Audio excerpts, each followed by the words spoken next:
What the hell's going on, everybody? Man Cave Sports back here for a Vikings weekly, coming off of a 27-25 Vikings victory over the Green Bay Packers on Sunday afternoon.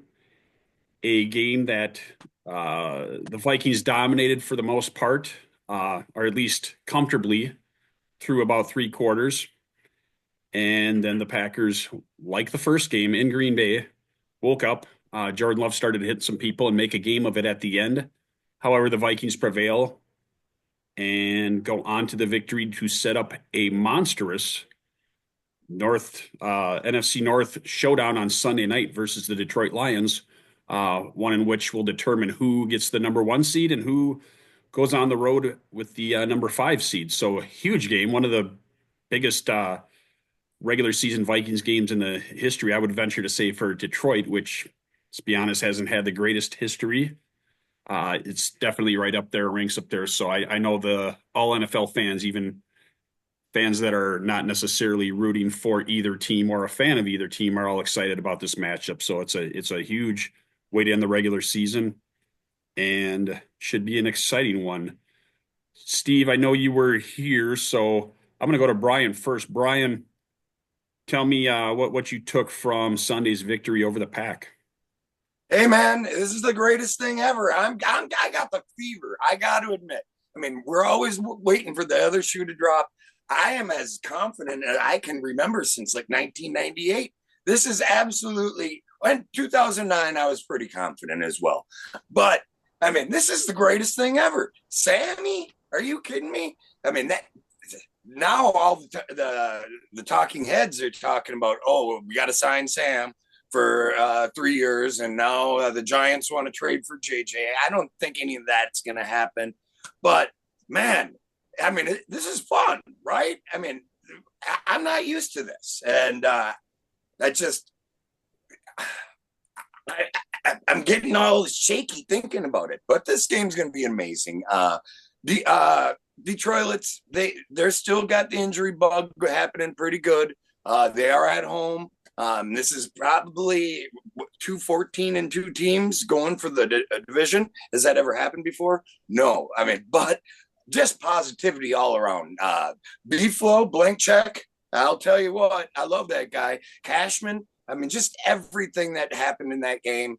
Other than the lull, we always seem to take our foot off the gas when we're comfortable, and then we kind of go. Even B-Flow, my guy, the NFL's MVP, B-Flow, he kind of seems to go into the Denny Green prevent deal when we got it in hand. I'd like them to be a little bit more decisive and put that pedal to the metal through the whole game and just let's go. Mr. Steve. It's a great game. We were over at down in the man cave itself.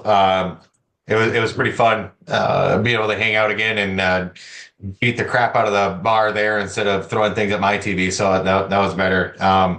Yeah, it was a solid game. The Vikings kept Jordan the passing game. I mean, Jordan Love didn't hit 100 yards passing till the fourth quarter. I mean, the score obviously ended up way too close for our liking, and I thought that Will Reichardt's kicking was his woes. He missed two field goals, and so I thought that might come back to bite us because it always has in the past. But the team found a way to. It was nice to see us finish on offense and actually finish the game on offense and be able to run off the clock. We got that ball back. We didn't give it back to him. So I thought that was great. The total yards, 441, and Sammy D's thrown for 377 after, who was it, Nixon or whoever for the Packers came out and said, oh, we're not worried about their passing game. Okay, sure. Yeah, whatever, bud. We came out and torched you. We look at, some of these other stats that we had, total time of possession. We had it for 35 minutes. They had it for 24.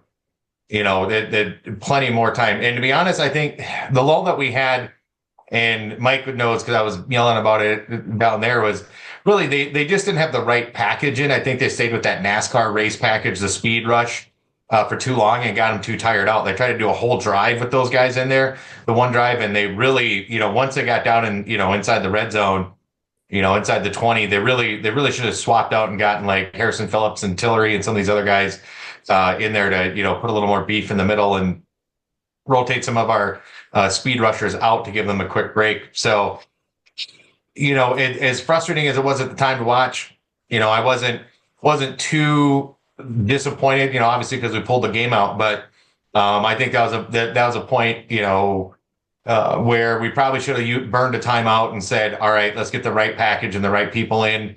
I think Bifo and KOC need to get on the same page there, because that type of thing in the playoffs, or even this next week against Detroit, we let that happen, and it can be disastrous with people that have better offenses. So, we didn't let the running game hurt us too much. They really didn't get going until, we took our foot off the gas a little bit in the fourth quarter. So it was a great win. I was super excited to see it. For me, as long as we can beat the Packers, I'm a happy man. So yeah, I was encouraged. It was pretty thorough up until the last part of that second half of the fourth quarter. We kind of let our foot off the gas, but a win's a win, so I'll take it. Mike? All right, gentlemen, we'll do something a little different this time. I'm going to do some word association because there's a lot of different things going into the game.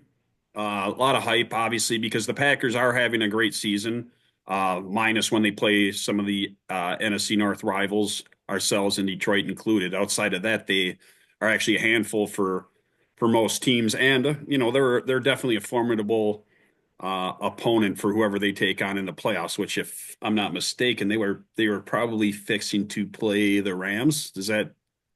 Yeah, depending on this last week, it'll either be the Rams or the Eagles. So it kind of depends. Okay. Yeah. So either way, those are definitely teams that could be. I think they would have a better chance against the Rams. I mean, Philly has looked pretty good this year. Granted, they're a little dinged up, but not a lot of teams that aren't at this point of the season. But I'm gonna talk about a name or something, and you guys give me a response. So first name I'm gonna throw out there is Jair Alexander. Brian. Bitch. He didn't want none, did he? He did not want any of it. And the one thing with that guy, they didn't put him on IR. They were expecting him back at some point. And just all his shit talking for the last couple of years, it couldn't happen to a better asshole. That's pretty much all I got with that. Mr. Steve. Yeah, he's going out now. Apparently it's a PCL injury. They're shutting him down. He's going to have surgery. He couldn't rehab it or whatever. It's one of those things that you talk so much smack and then you can't even get on the field that, you need to stop trash talking. You need to tell your buddies to stop trash talking, because when you're giving up almost 400 yards passing, nobody on that side of the ball in the cornerback room should be saying anything. So Jair Alexander, yeah, you talk a lot, but you really haven't done much against any of our receivers unless you've had safety coverage over the top, helping you double and triple team. So yeah, his mouth is kind of like a 7-Eleven. It's always open. Yeah, and I'll remember a lot of where that comes from. And unfortunately, I was at the game a couple of years ago in Green Bay where they did shut Jefferson down. We got taxed. He did on one play hit the gritty on JJ.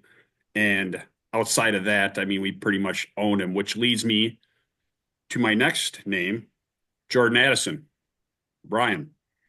Woo! You gotta love it. I mean, we got the best two wide receivers in football, I think. I mean, Detroit might have something to say about that, but the guy just always produces. And when he's not producing, he's not getting the ball thrown at him.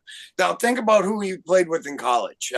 Kenny Pickett, when he was at Pitt. Caleb Tulip at USC. Without JJ last year, with Kirko. I mean, now Sammy D. I mean, he could be the quarterback's best friend in the last 10 years that I can possibly think of. I mean, the guy gets better and better and better, and he should have had a bigger game last on Sunday. But I'll take what he's doing for us. Absolutely 100%. Mr. Steve. Yeah, 1A. That's what I think. 1A. JJ's wide receiver 1, JA's 1A.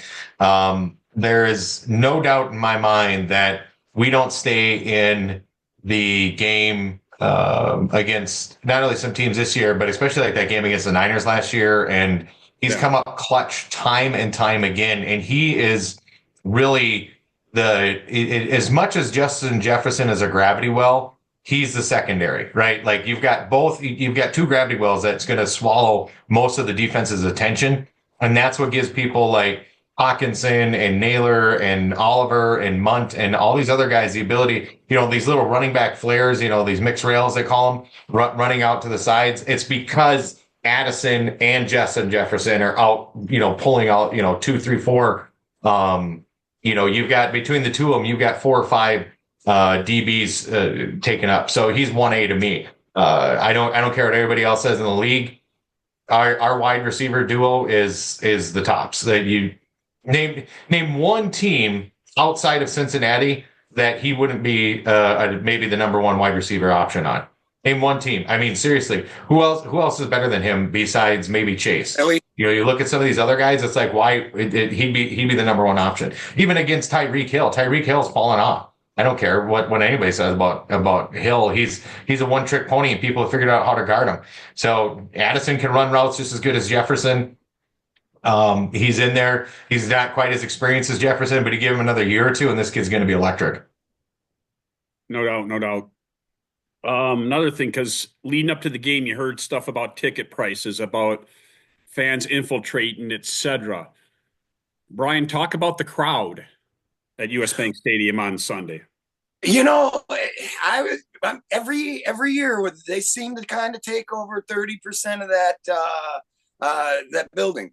I didn't really see that this year or this last Sunday. I mean, you'd see like somebody in a Packers jersey, but they were just surrounded by purple. And I love the fact that, all the threats on social media, do not dare sell your tickets to Packer fans. It seemed like that kind of worked. And it seemed like it was louder than dog shit when they had, when the Packers had the ball.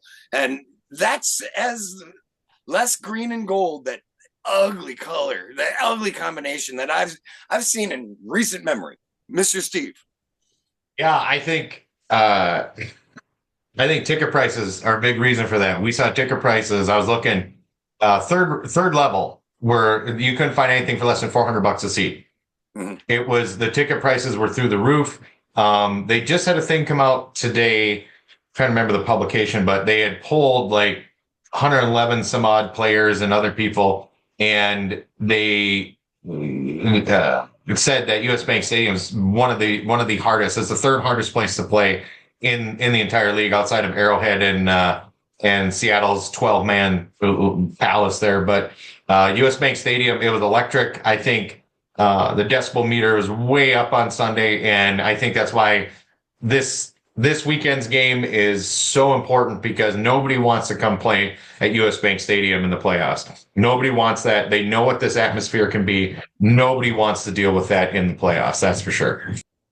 Yeah. And I was there when they played the Bears a couple weeks ago, and there's a smattering of Bears fans, like there always is. You seem to get a little bit more percentage-wise with the Packers than you would with than the Bears when the Packers come to town. But I'll be honest, while I was watching that game, their fan base was not impactful. I've been to Lambeau Field when Vikings fans have been somewhat impactful. I mean, we have a similar percentage, I think, that hit that stadium as well, but I don't know that that fan base is nearly as boisterous as the Vikings. So it was good to see, because I thought their percentage of fans made no difference there whatsoever, and the Packers did struggle due to the crowd noise.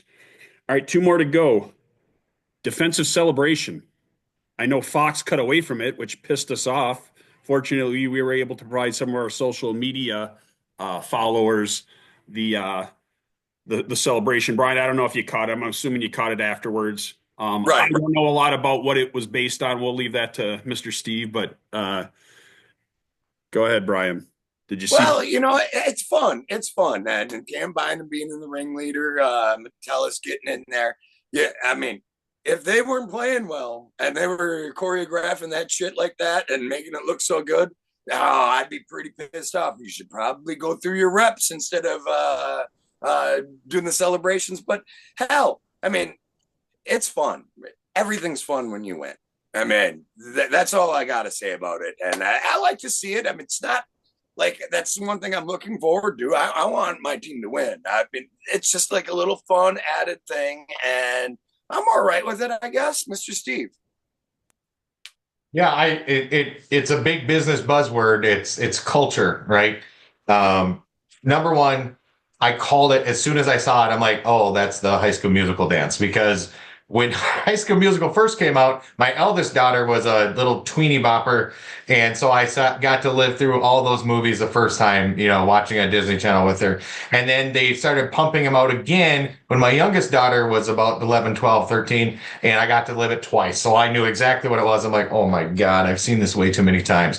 But I think the thing of it is that it's part of culture. Like it keeps the ball in getting turnovers and attacking the ball. It keeps it top of mind for these guys, right? Because all this little extra stuff that they're doing, they only get to do it when they get the ball. And we've taken the ball away from the other team every game this season. Every game we've gotten at least one turnover from the other team. And I think that kind of helps to keep that, these little dance things, these little fun things that they do. I think that helps to keep that top of mind. I think that helps to drive that thought process of, hey, let's get the ball. Let's be ball hawks. Somebody's got him wrapped up. We're going in and we're ripping it, right? And I think that brings it up. So I think it's a big culture thing, and I love it. I think it's fantastic. I think they should continue to do it. 100%. Sounds good. Yeah, I enjoy it. I see some other teams are starting to do it a little more as well. I seen Detroit on Monday night. I had some choreographed stuff that they were doing as well. Welcome, Brett. We're gonna close out our weekly recap with just our signature pieces, which for me is the unsung hero. Was an easy one for me. Obviously, the game was still within reach for the Packers, and I did like KOC's ability or faith in Sam Darnold to pass the ball at the end when it seemed like the ideal situation would be to run. But Cam Akers, once again, relieving Aaron Jones, who's been dinged up and is a little long in the tooth. But he had 6 carries for 18 yards, only an average of 3. But the catch he made on third down sealed the game. And it wasn't an easy catch. And I know Sam had a defender in the way there, had to loft it up, and he had to come to a complete stop, come back and get it low. And that sealed the ball game. So to me, Cam Akers is this week's unsung hero. Brian, any concerns based off of the Packers game? Well, I touched on it a little earlier. It just seems when we light them on fire, we let them put themselves out. I mean, I would love to see that the killer instinct on the play calling on the offensive side, and my guy, Beeflo. I mean, it just kind of seems like they kind of take the foot off the gas, cruise into the right lane, and it's just, come on, keep the heat on it. Keep the heat on it. The other thing, because this one hurts so fucking bad for all of us, pardon my language, the kicker. I'm not too concerned about it, but it's really hard to watch, just because we're cursed that way. But I'm not too worried about Dusty Reichard. I think he'll be all right, But I'd like to keep the heat on him on the offensive side and defensive side when we are lighting them on fire. Let's just kind of burn them down, That's the only concern. But hey, as I said, this is fucking fun. I'm having a great time this season. Steve. My bad MF of the game, there's a couple different options. Blake Cashman, 1.5 sacks. We don't lose when he plays. Cam Akers making the big catch, making some big plays when Aaron Jones got that thigh contusion. There's a number of people that we could do, but I'm going with Jalen Naylor. I'm going on the offensive side of the ball. 5 targets, 5 receptions, 81 yards, 16.2 average. And then, in that he had that touchdown. We don't get the full effect of Justin and Justin Jefferson and Jordan Addison if we don't have somebody like Naylor, if we don't have somebody like Speedy to be able to help out. He started off the season hot. He had 5 straight games with a touchdown. People adjusted, rotated. Sammy D went through a little bit of a lull, but my bad MF for the game, that's Jalen Naylor, because not only did he catch that touchdown, but the one interception that was thrown, who almost got it back for us? Naylor knocked it out, caused a fumble. We almost recovered it, and then almost was no big deal. So I'm going with Jalen Naylor as my bad effort of the game. And,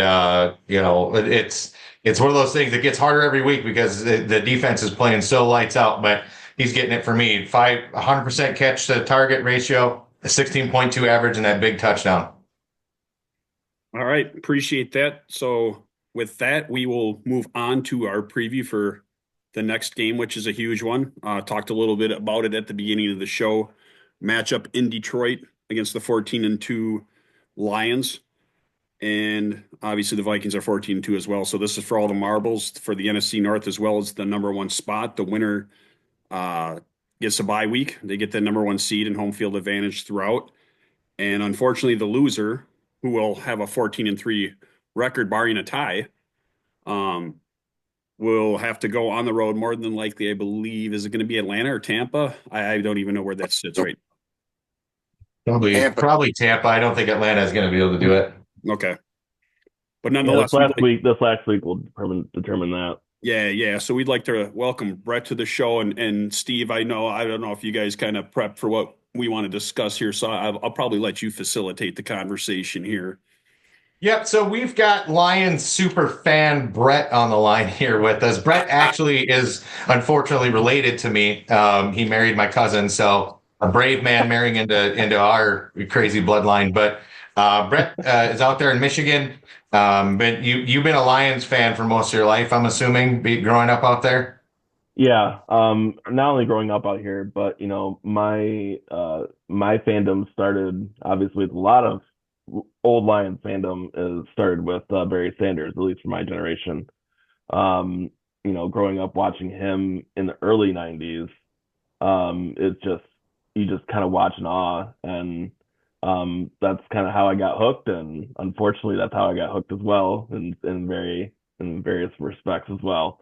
Um, and so, it's been a long time. I mean, long time coming. You know, being a delusional fan as I have been for a long time. Um, but yeah, we're here. And that's kind of the story is I've just been a fan ever since the early '90s and never wavered, unfortunately, in many respects. And some respects, yeah, that's great. But um, yeah, that's me in a nutshell. So you must have been. I mean, so this must feel good, kind of paying it off, even though it's with Jared Goff, because you guys, you had Matt Stafford, you had Megatron, you had some pretty awesome years that just could not get paid off with playoff berths and playoff wins. You guys got hosed that one game by the refs, I think against the Cowboys. Which one? You guys. Which game? I mean, we you could make literally a TV docu series of how many times the refs have screwed over the Detroit Lions, but we'll just leave it at that. But yeah, I remember the Dallas game. Um, and to touch on Stafford, there's a story that I'm sure many have heard before that he went to the same high school as Bobby Lane, broke all of Bobby Lane's records and all that good stuff. That's always been well documented and everything. So that's one thing that when we had Stafford, that was going to be our guy because he was drafted 50 years exactly after Bobby Lane had said Lions are going to win for another 50 years. So I'm like, all right, well, this is our guy. Turns out not to be their guy, but there's an aspect of it that I think trading Stafford was the right thing. And what it was is that Bobby Lane didn't want to be traded from Detroit, ended up getting traded. Matt Stafford wanted to be traded. So we trade Matt Stafford, the reincarnation of Bobby Lane, so to speak. And so it kind of like this good karma coming back to us. And I think, having now reaped all the rewards of that trade after all that's said and done, now we're seeing this team play at such a high level. And, I kind of attribute to that, not just to Matt Stafford, but also to the trade and um to the things that happened after the trade. Obviously the draft picks that we got from that trade and and the trades of those draft picks that got more draft picks, and what Brad Holmes has done has been incredible. Yeah, I mean Yeah, that's well, I mean kind of how I see it. that's how we got Hawkinson, right? Yeah, Was because of the Matt right, Stafford trade. I mean, you talk about how that impacts both teams. You guys were comfortable enough to trade Hawkinson to us, and because of the pick, also the pick compensation that was able to work out behind the scenes, right. and then you guys were able to get Laporta out of that. So yeah, there's definitely like your background behind you, the stars were definitely aligning there for you guys. That's for sure. Yeah.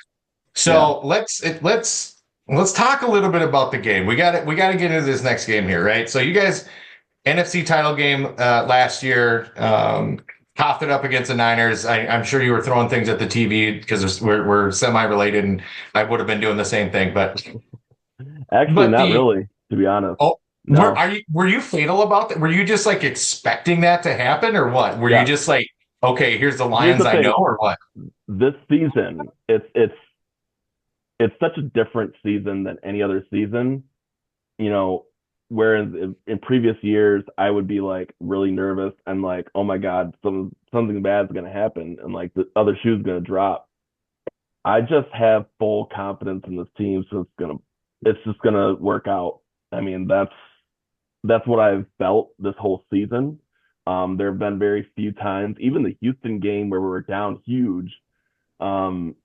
I was a little nervous, but I mean, I had full faith in the offense, full faith in the team, and the team is really pulling things out and making things happen. So yeah, I mean, it is kind of odd, like having such a terrible team for so long, and then in a blink of an eye, in retrospect of how long the team's been bad, you know, just having that mentality is it's kind of odd. Kind of weird to be calm watching your team, Yeah, optimistic. yeah. So let's talk something though here.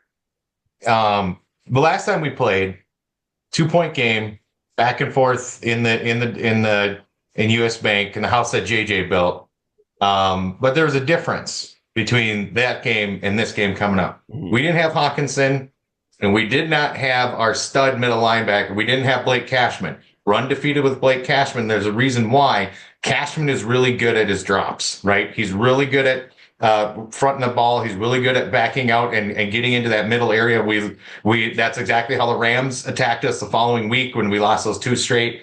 But he's back. Blake Cashman's back. TJ Hawkinson's back. We've got a little bit more of a potent offense here. What is your thought here, especially with the banged up defense that you guys got? TJ Hawkinson roaming the middle. Does that concern you guys? I mean, we know Jefferson kills you guys. We know this. Yeah. Jefferson, I mean, I'm just looking here at his game. Let's see. 64, 133 yards, 124, 182, 223, 141, 192. He's averaging 7 catches, 128 yards, and 16.7 average when the last 6-8 games that he's played you guys. Mhm. But with Hawkinson being in the middle now and coming back against the defense that, it doesn't look like maybe Anzalone will be back, but doesn't look like it. Anzalone's not going to be back. It was announced earlier today that Anzalone's likely not going to be back for this game. Okay. So what are you thinking here? I mean, you think this is the TJ Hawkinson, Kirby Joseph revenge game, or what's your thoughts? Well,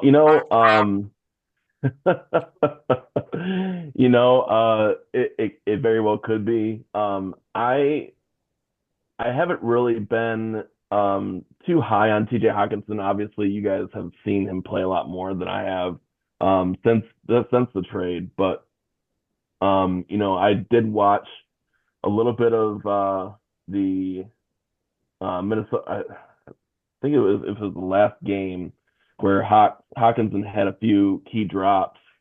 I don't have as much faith that Hawkinson's going to be the difference maker in this game as much as, I mean, obviously JJ is JJ. I mean, what can you say? The guy is unreal. So he's going to obviously have a key matchup with Arnold. I'm not sure if they're going to have Arnold on him the whole game or if they're going to shadow Kirby Joseph over top. that could be the case. But with Hawkinson, and if this was a game where Anzalone was going to be back, or if I know Derek Barnes is not supposed to be back until the playoffs, possibly. I'm not even sure if he was activated yet for his 21-day practice window or not. I can't remember if that was the case for Derek Barnes or not, but I know that not Tom Kennedy, Craig Reynolds was activated with Germ, Jalen Reed's Maven, and I know he played last week. It could be that Jalen plays a little bit more defense, and has more of a impact with covering Hawkinson. But the main concern I have really is, like you said, your linebacker on defense, Coleman. Cashman, get it right. That, Minnesota zone, Cashman. Eden Prairie, University of Minnesota Golden Gophers. Cashman. Sorry. Get Blake Cashman. Get to know that name. He's going to be imprinted on your quarterback. Okay. Yeah, sure. We'll see. Yeah. I welcome the blitz because, Goff is one of the best quarterbacks against the blitz. So go ahead and try it. That's fine. If you guys want to blitz them, feel free to witness the 38-0 spanking you're going to get. I'm saying, look at the stats, man. Look at the stats. Jared Goff is one of the best QBs against the blitz. You do not want to blitz Jared Goff all night. He will burn you. Speaking of 38-0, is that just curious? I know I've watched the last few games. No, I'm just, Detroit's been in some track meets as of late. The defense has been, I think it might even started before the Bills game, but I believe the last few games that it's been a track meet out there. They're trying to get a defensive stop or two. Obviously, Coach Campbell, and I'm assuming the fan base loves him. On the outside looking in, sometimes I question his play calling or his desire to go for so many fourth downs. Granted, we have a coach that does some similar things that I question as well. Mm-hmm. I mean, I guess, Brett, how do you feel about the defense, just between the injuries and the amount of yards and points they've been giving up? And then just what's the overall consensus on Campbell, and does the fan base really love him? I know here in Minnesota, everybody loves KOC. He's probably one of the most likable coaches you could have out there. So the defense first, it's just one that kind of keeps showing up in the key moments. Yes, throughout the game, you'll see a lot of big plays and you'll see a lot of things that happen throughout the game. But I was watching this last game and I just knew we're gonna get a stop somewhere. We're gonna get a couple stops here somewhere. Someone's gonna make a big play. And just actually before the first Kirby Joseph interception, I saw that he intercepted the ball and it was ended up being pass interference on Arnold. And I was like, he's hawking it. He's got a read on something. He's gonna get one real soon. And sure enough, next play, he throws it right to him. Like, all right, we'll take the gift. But that's just it. I think that we have some key guys that are out. Obviously, Hutch has been made a big newsworthy thing, and Ali McNeil is someone that we desperately miss, 100%. That's one guy that we're gonna miss even moving forward. There's guys that step up, and there's guys that they play a good role and they kind of maintain. And one thing I do notice about this defense, it is in many respects a bend and don't break defense. It's very hard to score on them in the red zone. But this last game, it's just we're decimated with injuries, and it's very hard to keep that stat line going. But the defense does concern me in some regards because of the guys that we're missing. But I just think that this coaching staff and this culture has got guys that are coming in off the practice squad and just playing outside their mind, and just like it's it's crazy how they find some of these guys and they end up making big impact plays. Um, Now, you said Campbell and what kind of fan base thinks about Campbell, and there's I listen to a lot of sports radio in the car, so there's a lot of people that love Campbell, a ton of people that love Campbell.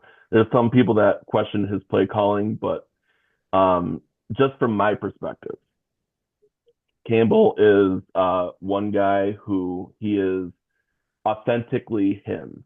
I mean, there's no one. I don't think there's a single other.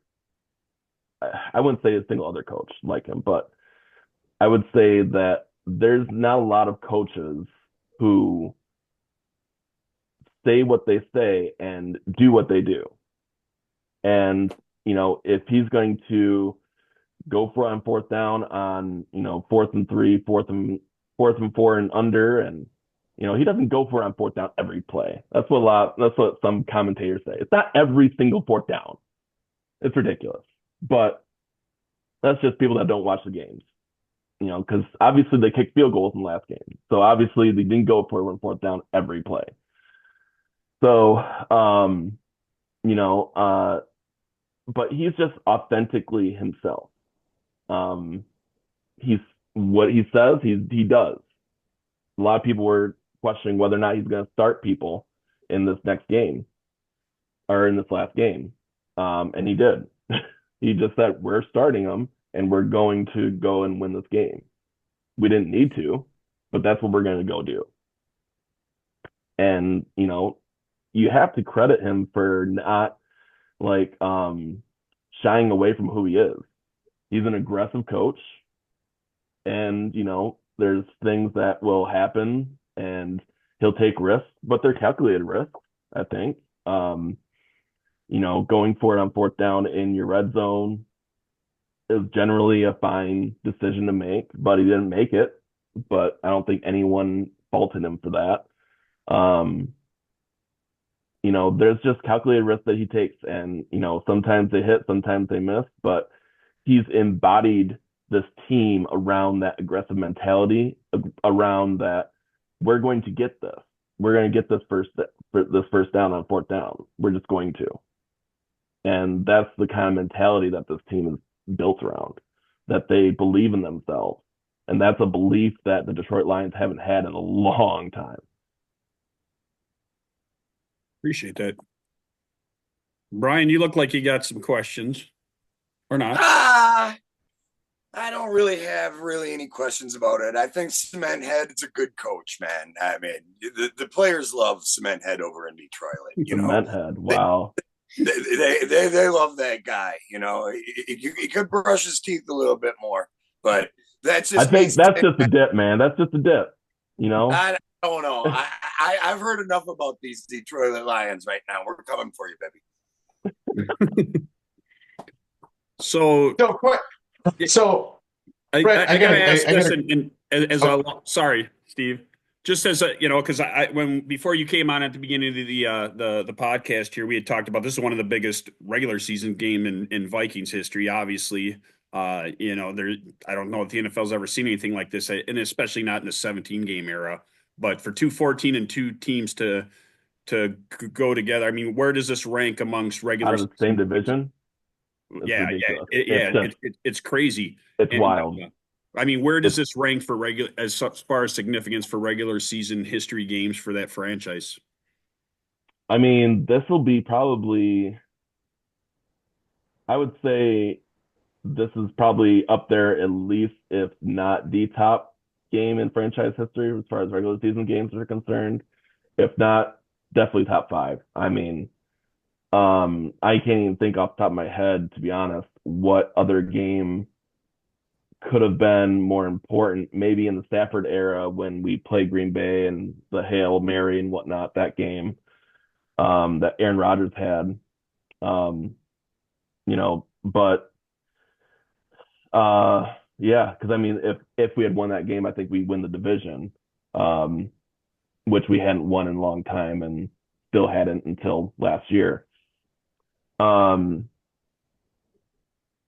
Yeah, I mean, this has been it's been crazy because I will watch us win, and then I will look immediately over to the standings and the box scores to see how Minnesota's doing. I'm like, God damn it, will they just lose one freaking game?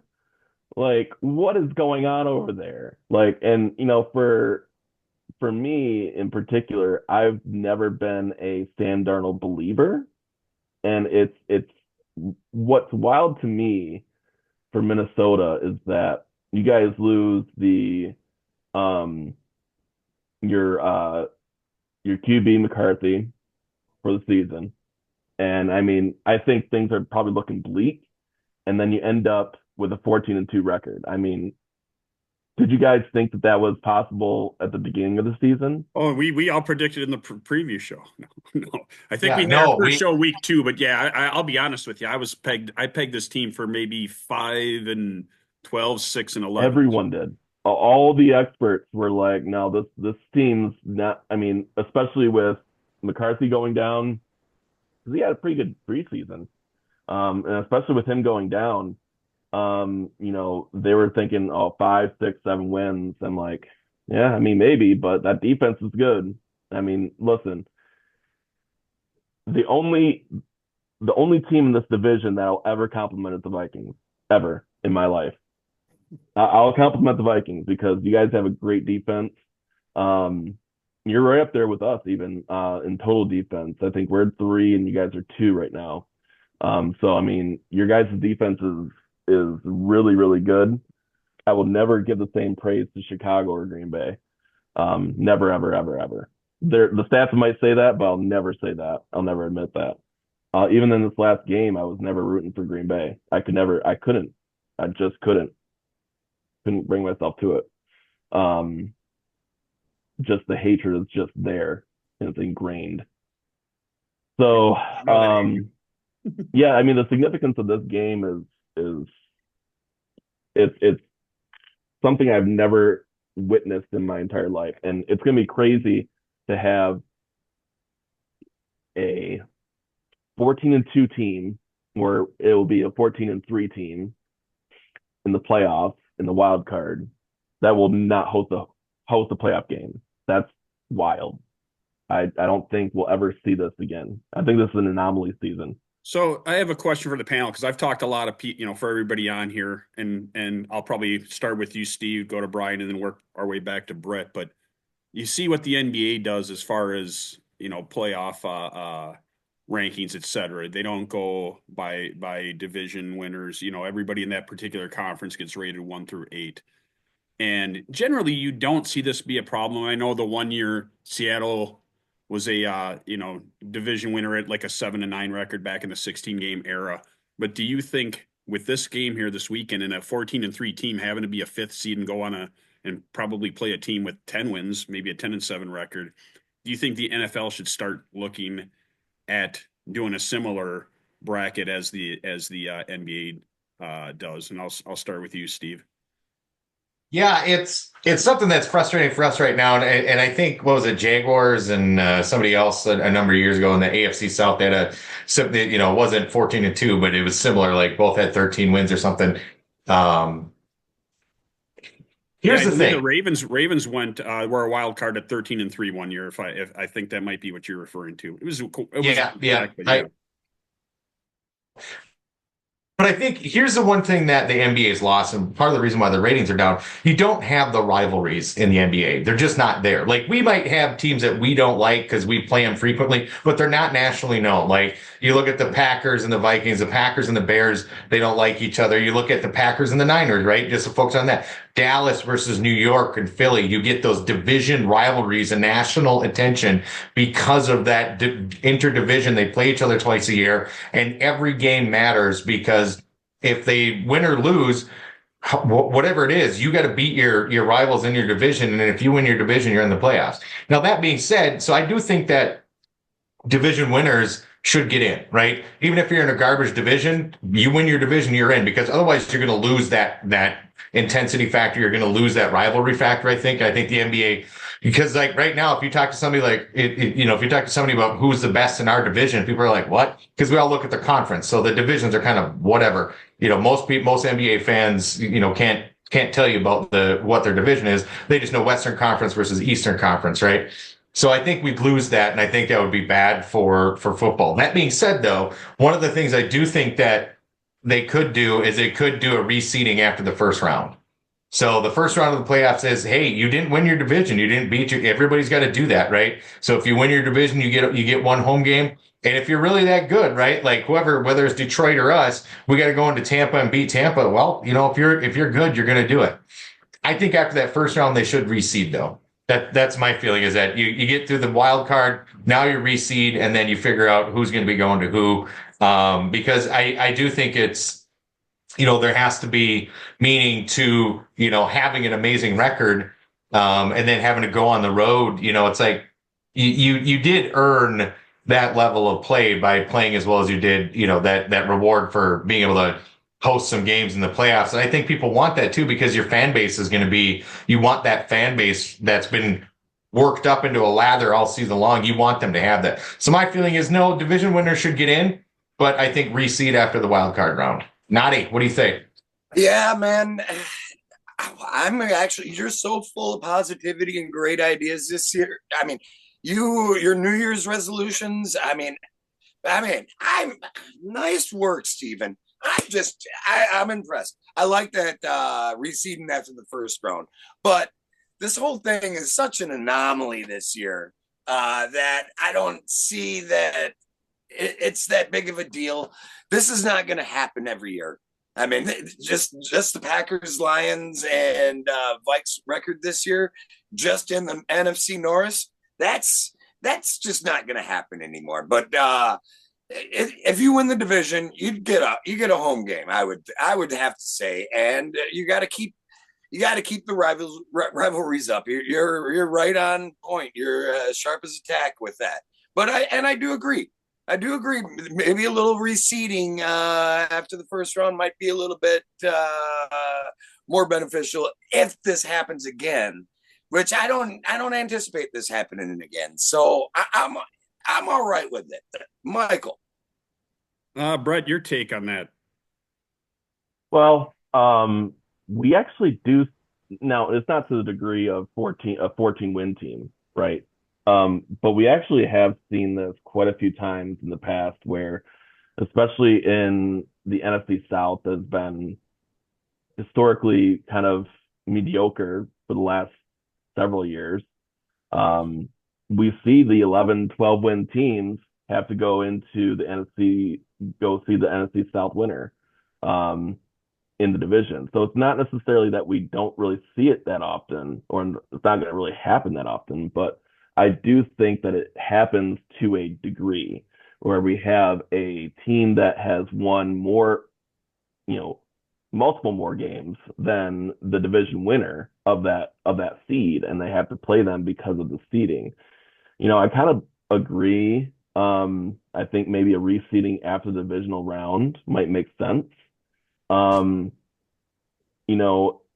don't know if you really would change a whole lot of that division rivalry if you do more kind of like what the NBA does, and you have kind of a straight seeding based on record. I think that football's been around for so long that, if that was the case, and let's say, the top 8 go in, or the top 7, whatever, with the bye, I don't see the rivalry of the Detroit Lions and Packers going away. I mean, it's just so deep rooted, right?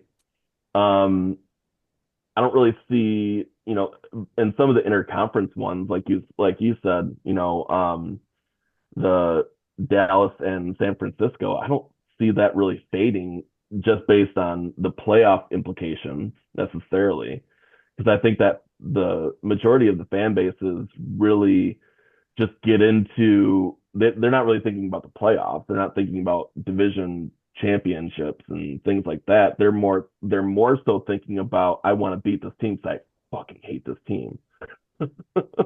Excuse my language, but I mean that's what it is. I mean it's you know for the longest time when the Lions were trash, and Jared Allen, you know, chasing Dan Orlovsky, through the end zone. I hated the Vikings. I hated them. But I respect you guys. I respect the Vikings.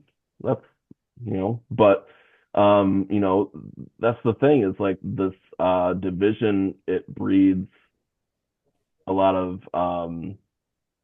especially the North. It breeds a lot of rivalry, and I wouldn't see that going away if that's the case. So, Brett, I know we just had the Packers in town here, and we talked a little bit about that. A lot of times, I'll say historically, back at the Metrodome, I wouldn't say they'd overtake the building, but they definitely had a significant presence at the games.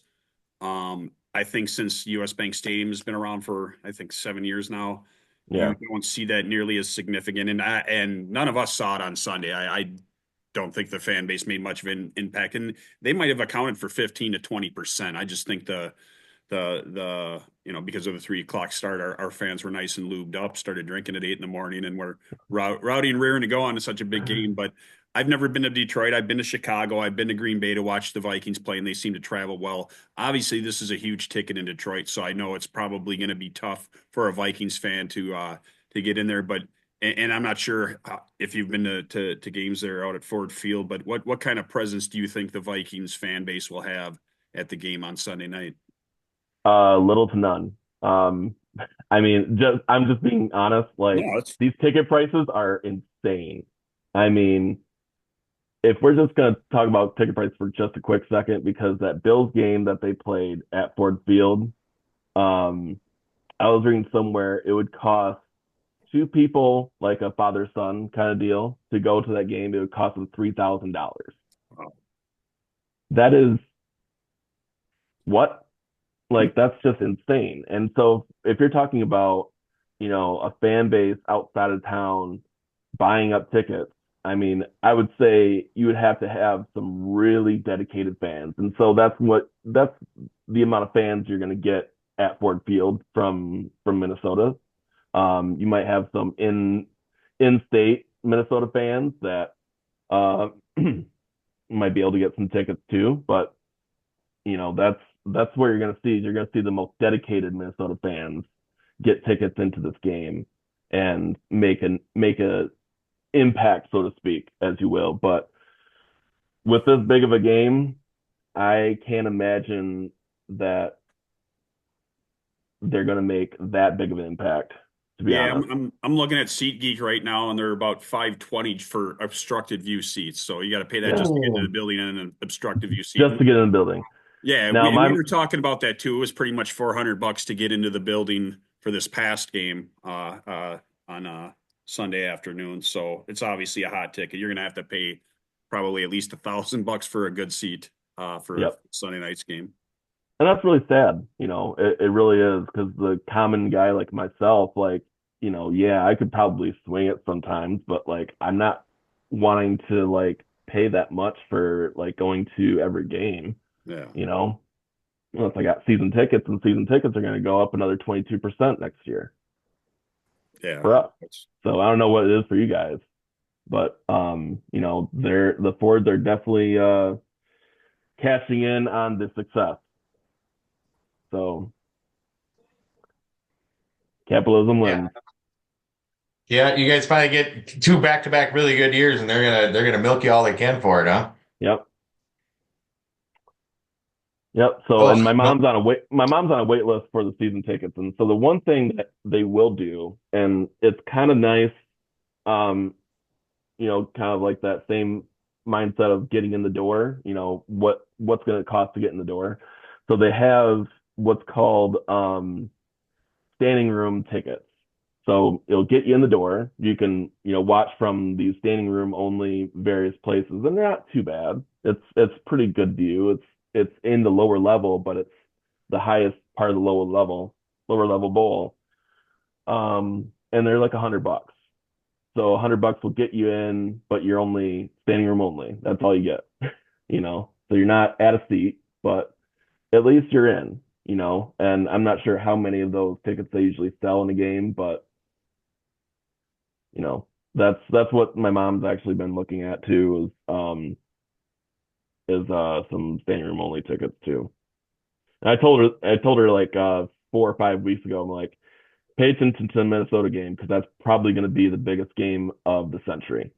That's what it was shaping out. And I messaged you too. I was like,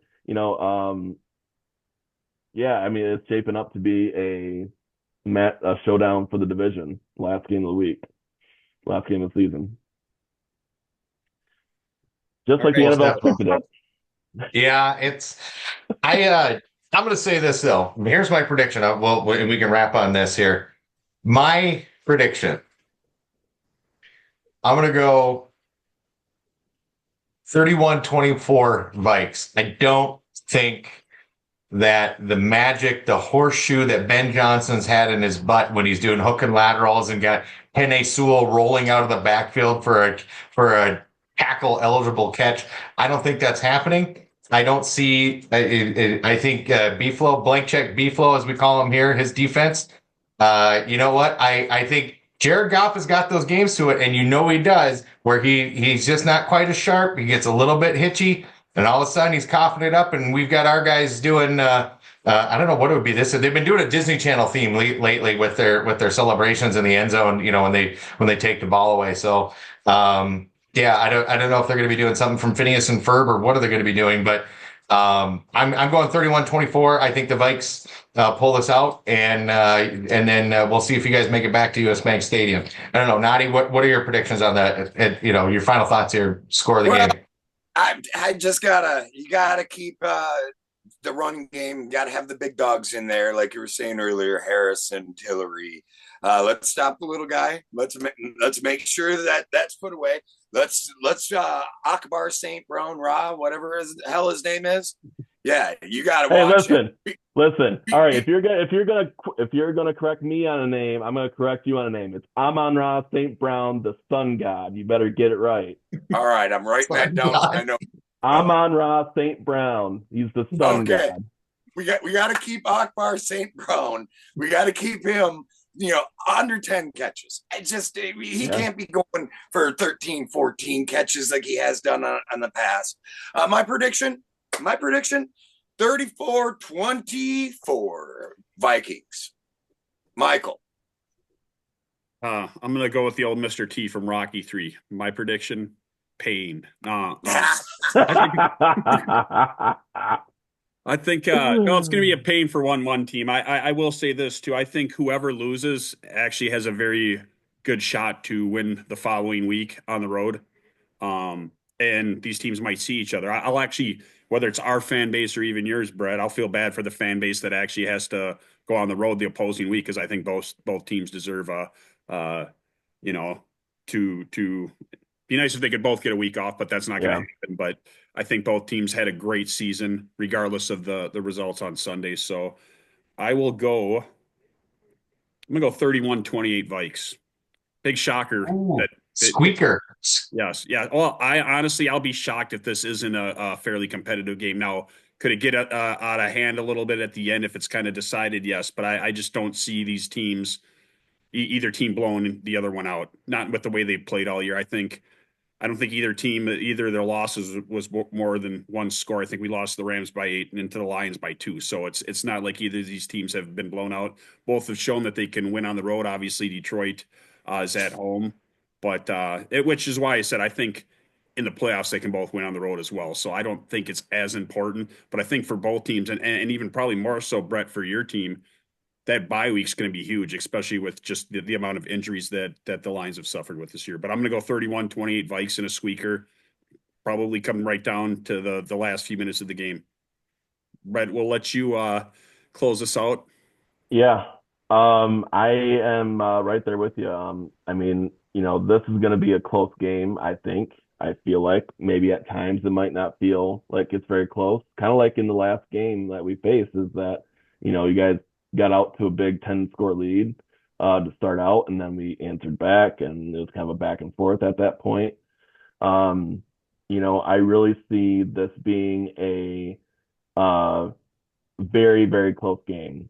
Um, I don't think that it's, and the interesting thing is that we're 8-0 on the road this season, undefeated on the road this season. So even if we have to go on the road, I feel confident that we're going to win next week after, whatever happens this week. And if we get the bye, we'll definitely win because we always win bye weeks. So my prediction for the game is very similar to yours. Um, I think it's going to be a little bit more higher scoring because I think that the offense has to score more points. I think we have to support the defense in that regard. So I think it's going to be a 37-34 game with the Lions winning in a squeaker. Man, can you imagine that? What is that? Each team got basically And 5 touchdowns.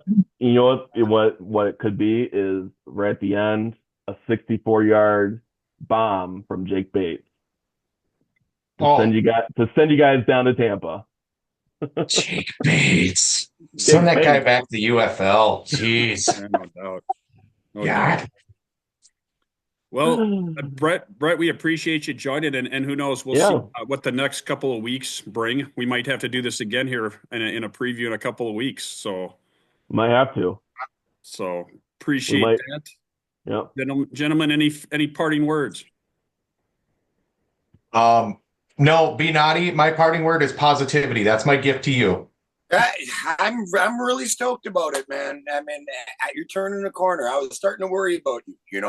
The negativity, chronic negativity. It's so unbecoming, Mr. Steve. That's my parting words as well. All right, guys. Well, appreciate it. That wraps up Yep. another Vikings Weekly season finale. Next time we meet, we'll see where the playoffs are going to take us. So, thanks everybody. We'll see you Yep. next week. Brett, thanks for joining. And thanks for having me on, guys. I appreciate it. Yep. Yeah, Take thanks care. for joining us, Mike. All right. See ya.